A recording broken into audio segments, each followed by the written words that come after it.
Star Wars. I'm watching some Goonies. Am I watching Stranger Things? I am not sure. Goonies. Then Stranger Things. Welcome to Devlin's review of Skeleton Crew. Who watched this show? Us, apparently. Crickets. Boy.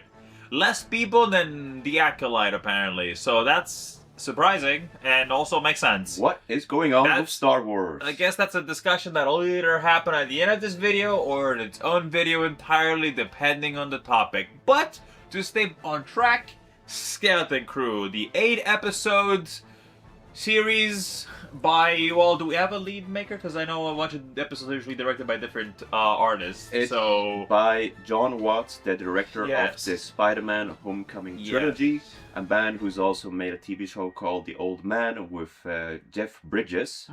And he brought his filmmaker friends with him on That's what it board was. to make this. So this is actually a bit of a passion project by someone who wanted to make a show about kids going on a space adventure, and Jon Favreau happened to work with him directly with the Spider-Man movies, and he heard his pitch and said, you know what, I can make that work.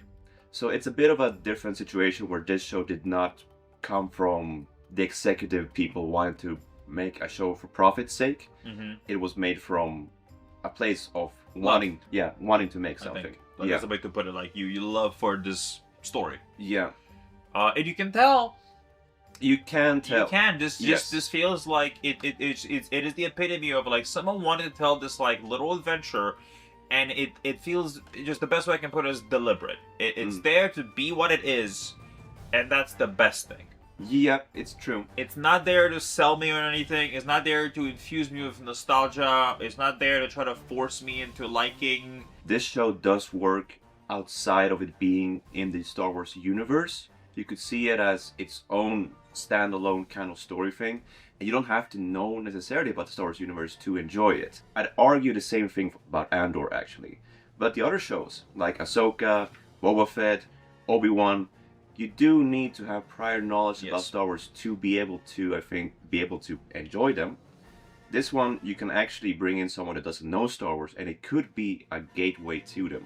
Although, the genre in itself, you combine the Goonies and a bit of Treasure Planet in there.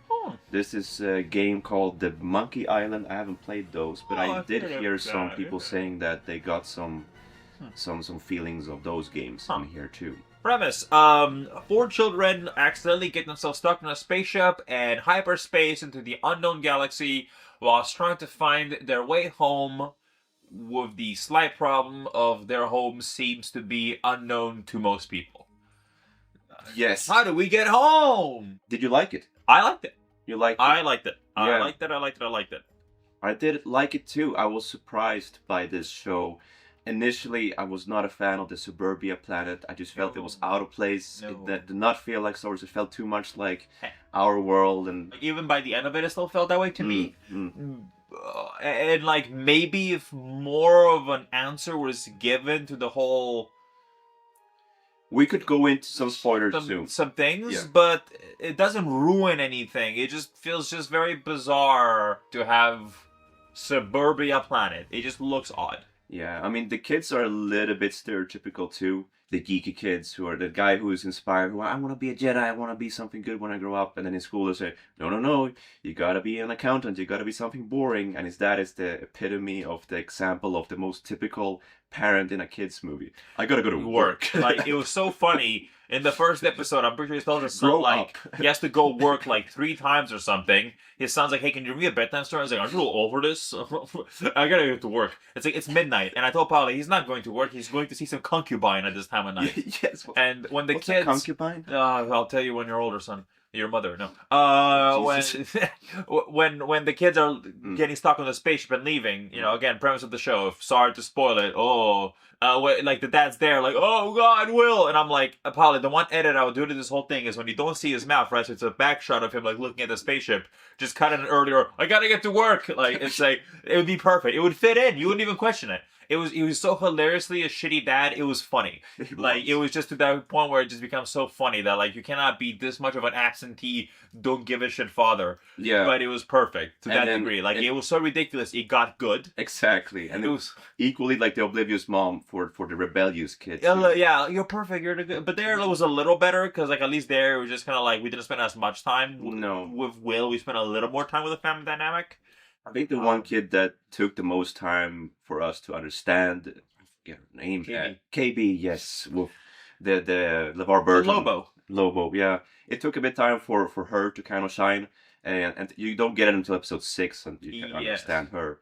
Neil, I think, is the standout Neil's of great. the kids. I fucking love Neil. I'll die for Neil right now. The kid actors did a good job. They were completely fine, honestly. They did carry a lot of those emotional scenes too. At the beginning, a lot of the typical stuff. I'm a bully, we gotta help, or that kind of stuff. But until they actually get out on the space adventure is when I think the show really kicked into gear. You gotta have a little bit of patience with the first episode, I think.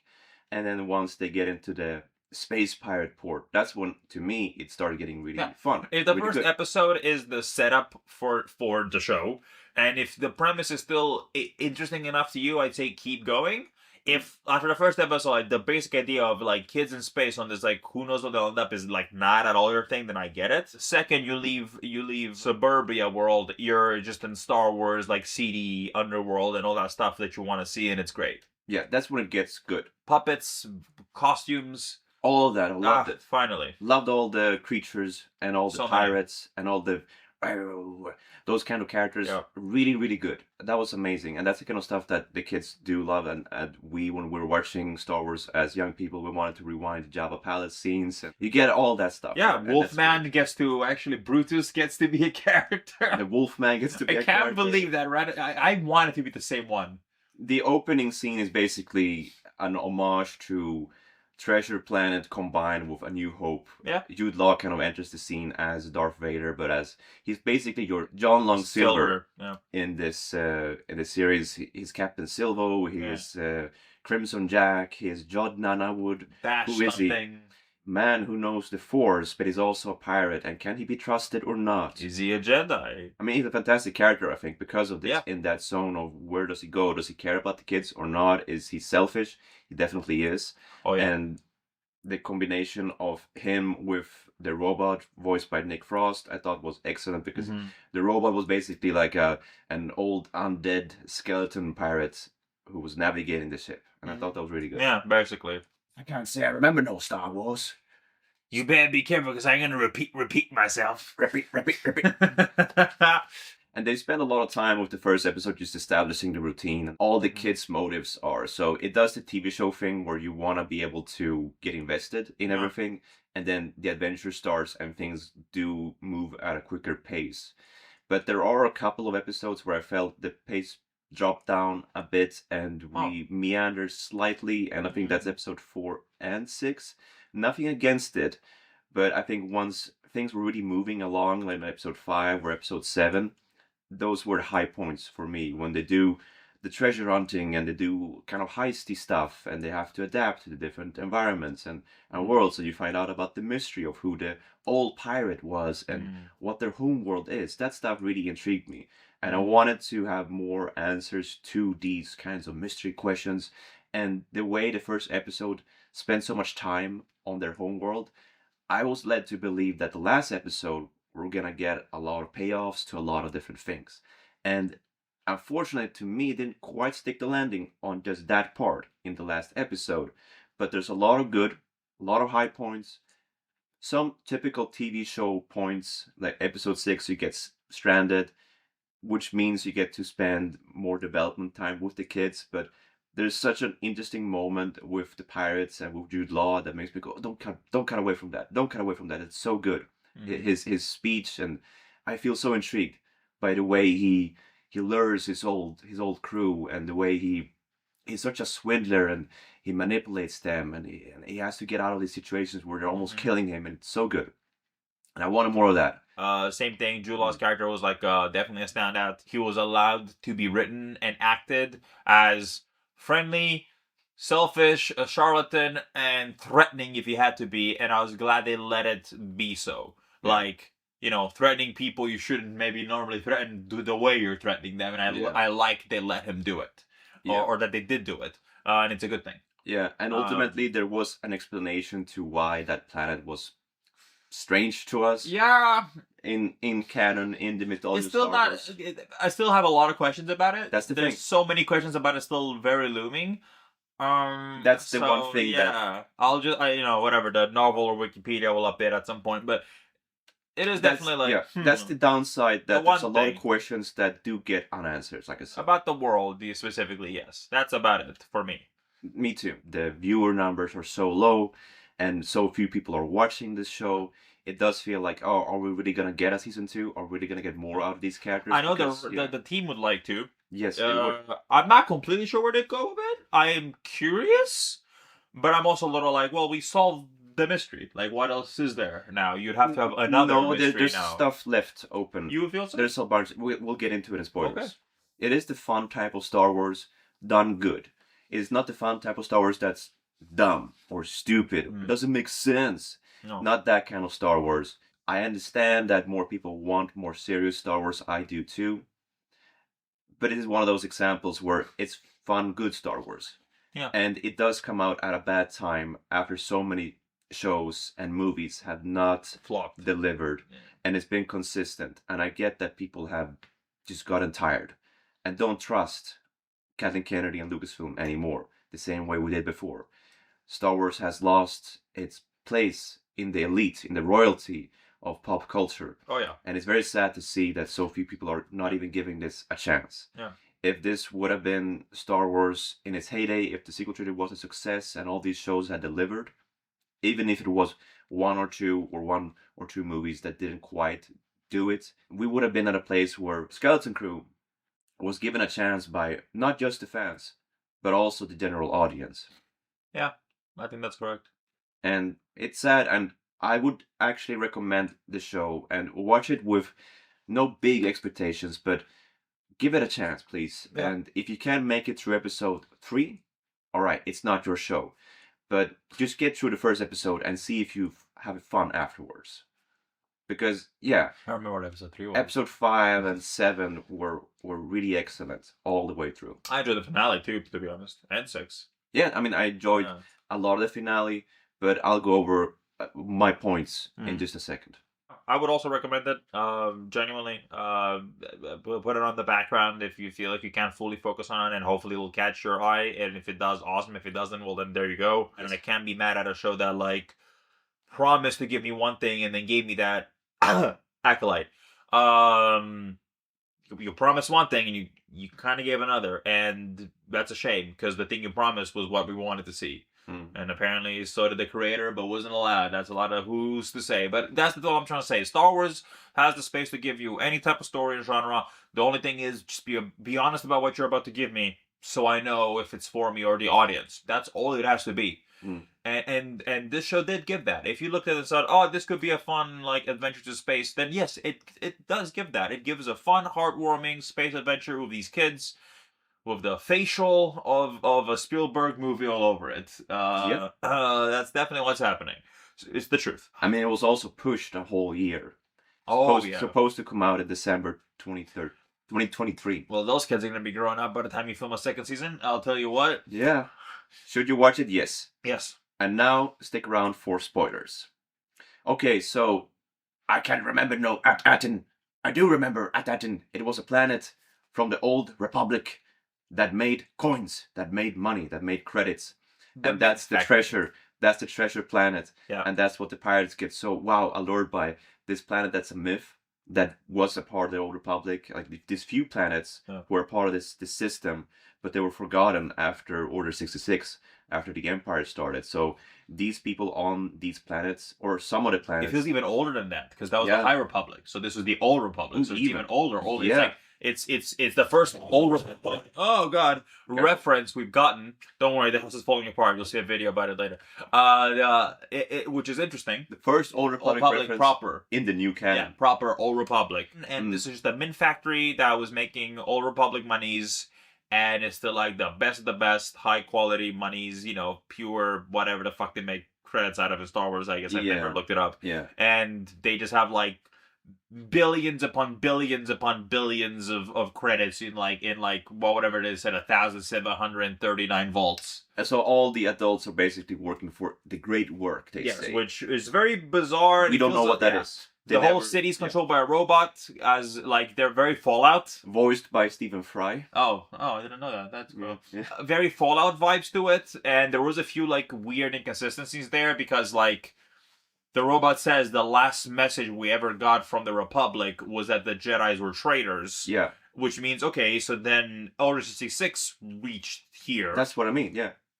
After that. That's why some of the timeline feels weird. But welcome to Star Wars, the timeline's also always felt a little stupid and weird. Unless now they're going back and they made a mistake and they're not calling it the High Republic, they're just choosing it to call it the Old Republic, which will be confusing. Quick, we'll go back to spoilers because, and let me just say this, if within the world context you refer to as the Old Republic would make sense, but for us, the audience, to divide the timeline being known as the Old Republic, High Republic, Reign of the Empire, and all so forth, that's stupidly annoying. No, it actually is canon, David. It's Old Republic, then High Republic, and then it's the prequel era. Because so then High the question Republic, is, we know that, but then we know that within universe refer to it as that. Yeah, I don't think because now it feels like that within universe the Old Republic and High Republic gets referred to all of it together as the Old Republic, which makes sense. And here's my opinion: the High Republic is boring. It's the 1,000 generations of peace. Sadly, sadly is. Make Old Republic shows, please. Listen, no one's listening. No. Okay, so we don't find out why these planets were left behind. We don't find out none of the resolution to the X-wing fighter pilots finding out about the planet at the end. So, I guess we're jumping straight into... These planets were making mint, what granite connection do they have to the banking clan, which straight up gets referenced in the show. You even see them, which in live action. Taking a bath from a distance. But like, there's the banking clan. They even mentioned them being here to discuss stuff with the New Republic. And I'm like, and there's this magical planet that now the Republic knows about that has basically infinite money. How will that affect the economics of the Star Wars world?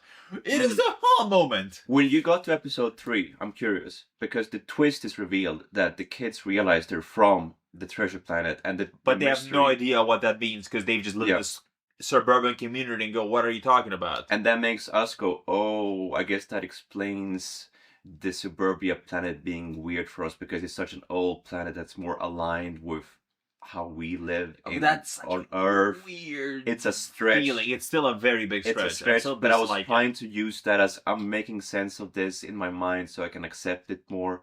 But then I like that they referred to the Old Republic. I was like, good. I like that they're doing this. And then... But now it feels confusing. What do you feel? I still think the planet looks odd. The whole there were several at Atlas, at Babuba. So this system or just random planets, again not explained. Are we in the same solar system and this is the Aten system or something? That, again, we don't know. How far are we? Are we in the outskirts, the unexplored space? There's a whole chunk of the galaxy that's unexplored in Star Wars. I know maybe for the average person this doesn't really matter. It's just the reason it does kind of matter is because at the end of the day you're building a world, and building a world means that everything has to feel right in it. When things don't feel right in a bigger world, that's when the problems start to feel off, which is why people dislike the sequel trilogy and other stuff, because you're forcing it to be part of the same. Well, it's just simple as with continuity. You're reading a book and the chapters get worse or weirder, then you question why you're still reading that book. It feels like the book forgot where it started. That's just the reason to why people give a shit about lore and canon and the grander story, because it's supposed to be part of the same weave. So, and if this isn't if it's the same shirt, it's weird when the patterns and the shapes start changing, and not because that's necessarily bad, but because they're not organically melding together. Versus this is one shirt and here's a different one. Okay, it's a whole different shirt, and that's fine. Then that's its own thing. That's just kind of the problem with things like that. The show's still good. I really liked it. I love the little owl lady. By the way, stand out for me. I don't know. I really liked her and all that stuff. Again, Jude Law, super great. Love him being an evil kind of dickhead. Okay, let's talk about Jude Law. Good, but he's a scoundrel, perfectly surmised. Yes. He will do and say anything he can to get rich and never have to work a day in his life again. And then maybe he'd be a quote-unquote decent person. whenever he's not holding a whole planet hostage to make him infinite credits, even though he has infinite credits now, and why would he need to keep them hostage? So this guy, we find out, was just a poor kid, Yeah. and he had nothing. A Jedi found him and taught him the ways, and then this Jedi was killed in front of him, Order 66. probably sounds like tortured and all that. So he was never a proper Jedi, but he got the training. Kid Padawan, got some. He can push and pull things. That's And- what his extent is. You can tell that there's no force choke. There's none of that. He can push and pull things, which makes sense for an apprentice Jedi. Enough for a schedule to use that to an advantage. It's a good thing to have like a pirate that has some Jedi abilities, and then he can use that to get the confidence from the kids so they think that he's a good protector. Mhm. But in fact, he is selfish and he wants to get to the treasure planet, in this case, their home planet. And you do think that he's going to be, when he's bonding, when he's talking with the kids and trying to give some advice, because it did give some hints to his own upbringing and how he was raised. And I don't cry, kid. And then he quoted a line from Phantom Menace. Some people picked up on that. Fake fan. And the way he was interacting with the robot, because the robot was suspicious of him Yeah. from the get-go, him being so smirky and charming about it. And then once he gets captured by his old crew again, it gets really interesting how he gets the confidence back from his old crew. And how he's on the brink of being killed so many times, but he's able to just outsmart them at the right second. Yeah. When he says, "I'm hungry. Aren't you hungry? I've always been hungry." And he talks about treasure, infinite coins, and I felt it. I was getting kind of inspired. I was by getting hungry. Yeah, I was getting inspired by his speech. And then he gets so frustrated, gets so mad and angry, and he pulls a lightsaber out on the kids and says, "I'm gonna kill your parents. Kids, sit back down." And I thought it was great how he just turned and went full mad villain. I can't even think. I'm having a headache moment. I thought it was so good, and that really solidified this character as more than just Yes. one note, nuanced, great writing and good acting for him. Oh. And then the one thing that I felt was a bit of a shame is that when he explains his backstory, it happened very quickly, and he just got to say it. We didn't get to see a flashback, and there was a flashback scene filmed. Oh no. There was, and it was cut, Damn. and that was a shame for Why? me. Like, we should have. I wanted to see that. I didn't want it to just be brusquely, Oh, just that could said. have been. Oh man. And then he's just left in the tower. We don't know what happens to him Yeah. very quickly at the end. And I didn't feel that was satisfying. Yeah, that was interesting because like it had the feeling of like the place about to blow up or something. Because like the kids are like John, and he just like stands there like leave him. Because he didn't want to hurt the kids at the very end. No, he didn't really want. He didn't to do want it. And that makes a good character that's conflicted, because he wants the money, he wants his crew back, but he does. I can't kill the kids, really. But I'm mad, but I can't if really- he has to, But if he has to, he might have would. to.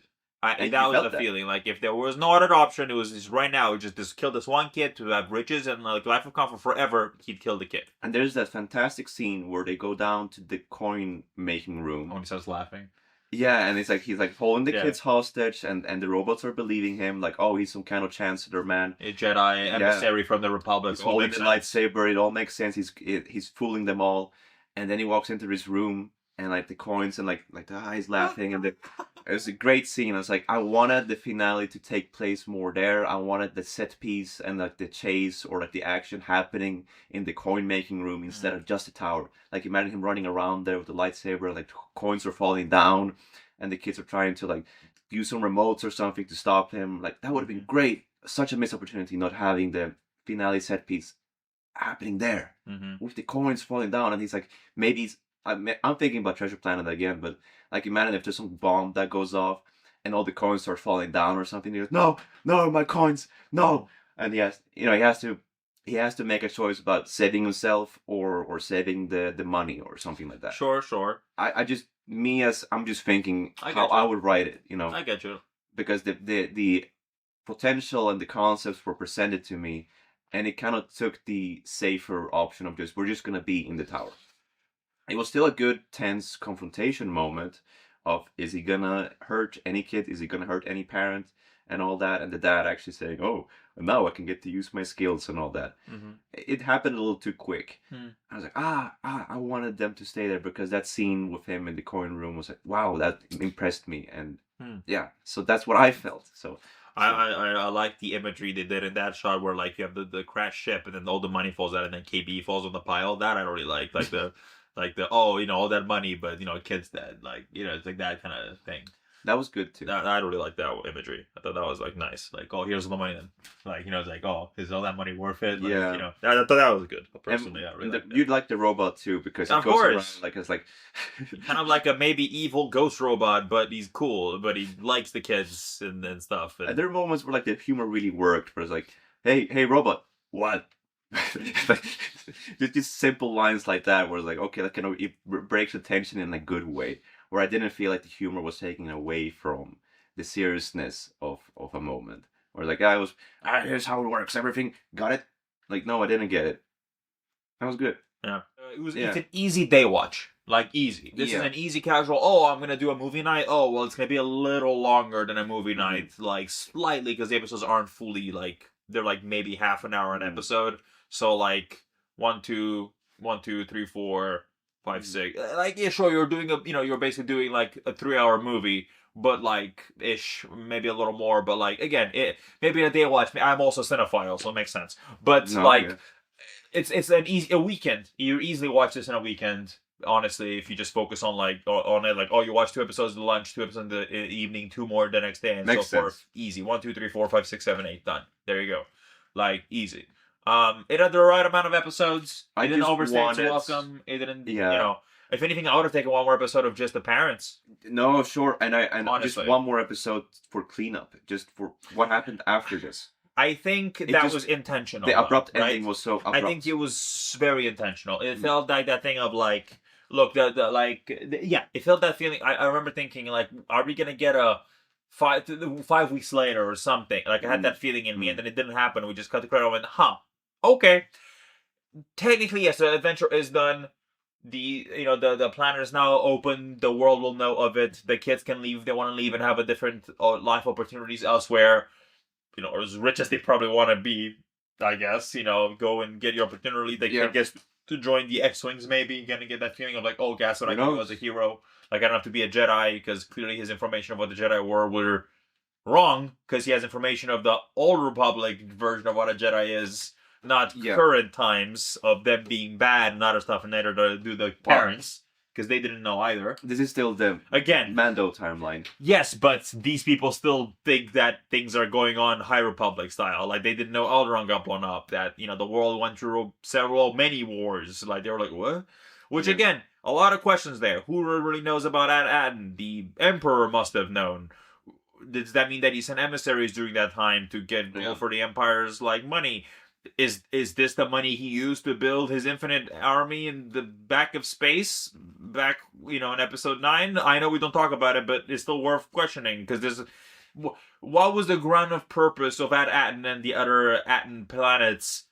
Again, we don't have this answered. I'm sure we'll get a little novel about it somewhere down the line. And I wanted to know more about the old pirate who ended up finding the planet and having. I thought he was going to be the high emissary, yeah, or the what you call it, the guy in charge. That's a good I thought it was going to be him because he wasn't showing the face. No, and I thought, okay, he's going to be in charge. He's going to show up. He's going to still be there, or it's a skeleton of him is still going to be there, and then it's a giant robot. I'm like, oh, yeah, because you don't show his face in the hologram, and he's got all these elaborate traps in his hideout and everything. Interesting. It's like, okay, this guy's pretty important. Were all the other Aten planets doing the same thing? Because the other Aten planet we go to look the same, but it doesn't make it sound like they were doing gold. They make it sound like this one, Aten, was specifically the gold one, and then the old. A lot of questions, a little unanswered, and it's that feeling of. You kind of wanted it because it felt like it was part of the grander mystery, and it still is. You just didn't answer enough of it, and that's probably the problem we have with it. Is that you set up a lot of this mystery, and you start giving me pieces of it, but the pieces aren't enough. I need the whole thing. It's not fully satisfying. It is really fun. Yes, in a lot of ways. It's got great writing, great acting and directing, and all that, and great creature design, and good adventure moments. But these unanswered questions are frustrating for people who are fans, and especially since they spend time highlighting these questions, and it makes you go, oh, I'm excited to find out about this and getting twists and all that, and you don't get it fully. but the story ends and then it ends, and that was a bit disappointing for me. It's like, it just kind of quickly cut the credits. I get that. I can. And since the lower viewer numbers and all that, I think people who are watching it have been enjoying it. But I feel sad that we might just get a comic down the line or something like that. But that's the current state of things. The one thing I'm excited about is Andor season 2. Yeah. I have confidence in these people who are making that show because they are writing this with intelligence and seriousness of this is the world and we're gonna live in this world. We're gonna immerse ourselves. And again, we're not gonna attention of story, which is something I repeat because with Acolyte again, if you'll believe the rumors, the director and creator wanted to focus on Siths a lot more, and they were told maybe save that for season 2. We have to kind of sell the first season. Shame, because then you're not really giving me what you sold me. It's not really a show about an acolyte, really. Wink. It's a show about getting to an acolyte. Yeah. Well, don't do that. Don't wait until the second season to give me the thing your show's about. It's such a shame. Why? Yeah. Why wait until your second season to give me the thing you promised? It's such a shame. No. Give me the premise now. Earn your second season. Don't say, oh, you'll get it in the second. That's not right. That's not fair. No. It's about what's fair. Sorry. And now they're gonna cut down on live action shows and Star Wars. Yep. The next movie is, of course, a reworked season 4 of Mandalorian and Grogu. The finale. They're gonna find Rhoda the Hutt, Jabba's son, being hunted by Embo the bounty hunter from the Clone Wars, voiced by Dave Filoni, saving some cost there. And their latest leak is saying that they're gonna be in some gladiatorial arena with Rhoda the Hutt, who's gonna be a buff Hutt, voiced by Jeremy Allen White. And is that it? Is this not? Is this the plot? Okay. Is this the whole plot? I mean, it could be interesting, like, it's like bounty hunter versus bounty hunter kind of thing, but it can always be done great in execution. Yeah. But is this really worthy of the one movie that will bring the fans back? Does it seem too simple and small and too derivative of a lot of episodes from the animated shows too? Because they rescued Rhoda the Hutt in the Clone Wars movie. Yep. And is it going to happen? And to quote Brother Media, again? Is it happening? Sure is, but now Mandalorian and Grogu. So we'll see if that's the movie that will. We want it to be good. We're rooting for this. I am looking forward to it, but I am looking at it going, is this what we're doing? These news are making us cautious. And then the Rey movie going up and down. Is it ever going to happen? We don't know anymore. The Dawn of the Jedi movie, is it ever going to happen? We don't know anymore. It's not safe. And Filoni's been tasked to basically wrap things up with Ahsoka Season 2. Oh. And the latest rumors saying that he's trying to convince Natalie Portman to come back to film scenes as Padme. Nice. Who knows if it's like flashbacks or World Between Worlds or that kind of stuff. Flashbacks. So they got the Hound Man from Game of Thrones. Yes. As Balin, so we'll see what happens. And Ewan McGregor are apparently back as well, so they want to go out with a bang on that series. So. Yeah, it looks like it's going to be the big setup to getting the crew back so we can have the Thrawn storyline.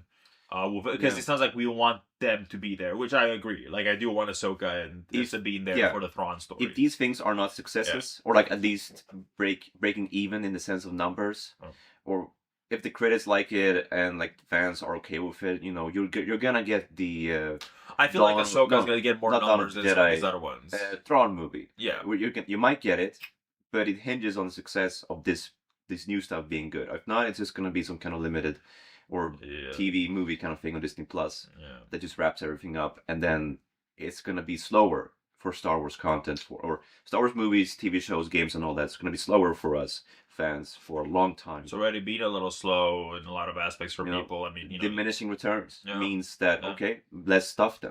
The games are trying to hold on, and now it feels like we're talking about the grinder Star Wars as a whole, not Skeleton Crew anymore. We're wrapping up here, but Star Wars, the sadness of it.